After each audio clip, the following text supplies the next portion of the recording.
After the end of this session, learners will be able to develop video content using Filmora video editing software and demonstrate each component of Filmora and their use in video making. স্বাগতম সবাইকে শুভেচ্ছা জানিয়ে আমাদের আজকের tutorial সেশনটি আমি শুরু করছি। আপনাদের সাথে আছি আমি সম্রাট কুমার দে। আজকে আমরা মূলত কথা বলবো ওনার শেয়ারের ফিল্মোরা ভিডিও এডিটিং সফটওয়্যার 13 নিয়ে। আমরা কম বেশি সবাই ফিল্মোরা ভিডিও এডিটিং সফটওয়্যার সম্পর্কে জানি।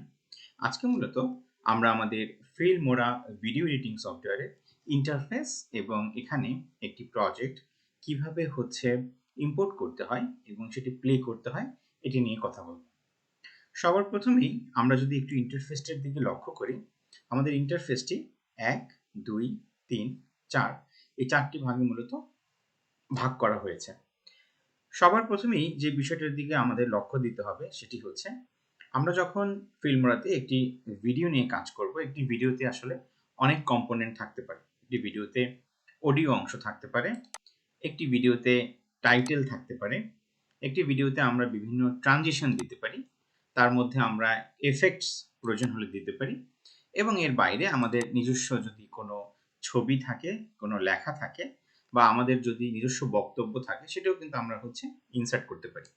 তো সেজন্য ফিল্মোরাতে যখনই আমরা ইন্টারফেসটি দেখব, সবার প্রথমে যে জায়গাটার দিকে আমরা লক্ষ্য নেব সেটি হচ্ছে ফিল্মোরার সবার উপরে আমাদের এখানে কিছু মেনু রয়েছে। এই মেনুতে শুরুতেই থাকে media, stock media, audio, titles, transition, effect, sticker এবং টেমপ্লেট। আর মাঝে এই যে অংশটি রয়েছে, এই অংশটি মূলত হচ্ছে আমাদের ভিডিওর প্লেয়ার। এখানে যে কোনো একটি কম্পোনেন্ট বা একটি কমপ্লিট ভিডিওকে আমরা যদি প্লে করতে চাই তাহলে এই জায়গাটার দিকে আমরা দেখতে পাবো যে আউটপুট কিভাবে আসে। এবং সবথেকে গুরুত্বপূর্ণ যে অংশটা সেটি হচ্ছে বাম পাশে। এই বাম পাশের এই অংশটাকে মূলত বলা হয় হচ্ছে ট্র্যাক। আমরা এখানে ট্র্যাককে ম্যানেজ করি। এখন ট্র্যাক আসলে কোনগুলো? এই ট্র্যাক বলতে আসলে আমরা একটি ভিডিও কম্পোনেন্টকে বোঝাচ্ছি, আমরা একটি অডিও কম্পোনেন্টকে বোঝাচ্ছি, বা কোনো ক্ষেত্রে আমরা যদি কোনো টেক্সট, কোনো ট্রানজিশন বা কোনো অ্যানিমেটেড লেখা দিতে চাই সেটাকে মূলত হচ্ছে আমরা বোঝানোর চেষ্টা করছি। আমি এখন খুব স্বল্প করে একটি টেমপ্লেট ফাইল থেকে একটি ডিফল্ট ভিডিও, যেটি মূলত ফিল্মোরার সাথে আগে থেকেই করা রয়েছে, সেরকম একটি ফাইল আমরা রান করে দেখানোর চেষ্টা করব। এই জন্য আমরা যদি খেয়াল করি টেমপ্লেটসের মধ্যে থেকে অসংখ্য টেমপ্লেট, তার মধ্যে থেকে আমরা একটি ট্রেন্ডিং টেমপ্লেট, যেটি মূলত হচ্ছে আমরা এখন অ্যাড করব। আমরা দেখতে পাচ্ছি এখানে অসংখ্য ট্রেন্ডিং টেমপ্লেট রয়েছে, সেখান থেকে আমরা এইখানে অ্যাড টু প্রজেক্ট বাটনে প্রেস করব। অ্যাড টু প্রজেক্ট বাটনে প্রেস করার সাথে সাথে আমরা নিচে এই যে ম্যানেজ ট্র্যাক যে জায়গাটা আছে সেই জায়গাটার দিকেও কিন্তু লক্ষ্য দেব। আমরা এখানে প্রেস করেও এই ট্র্যাকের মধ্যে আমাদের এই ফাইলটিকে অ্যাড করতে পারি, আবার সরাসরি ড্র্যাগ অ্যান্ড ড্রপ করেও কিন্তু আমরা এটাকে এখানে অ্যাড করতে পারি। আমরা যখনই এটাকে ড্র্যাগ অ্যান্ড ড্রপ করলাম তখনই কিন্তু আমার এই যে ট্র্যাক ম্যানেজের যে টাইমলাইন সেখানে এটা চলে আসছে। আমরা সবার প্রথমে যেটা করব, আমরা এটাকে শুরু থেকে দেখতে চাই, জন্য আমরা এটাকে ড্র্যাগ করে বামে একেবারে শুরু থেকে শুরু করতে চাই। তো এবার যদি আমরা এটাকে প্লে করি এবং আমরা এই প্লেয়ারের দিকে লক্ষ্য করি তাহলে আমরা এটার আউটপুট দেখতে পাবো।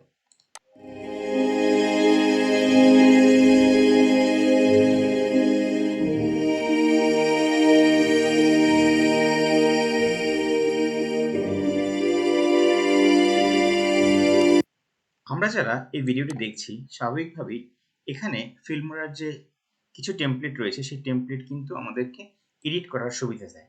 এখন আমাদের প্রয়োজন মতো আমরা কিন্তু এখানে এডিট প্রেস করে এই টেমপ্লেটটাকে পরিবর্তন করতে পারি।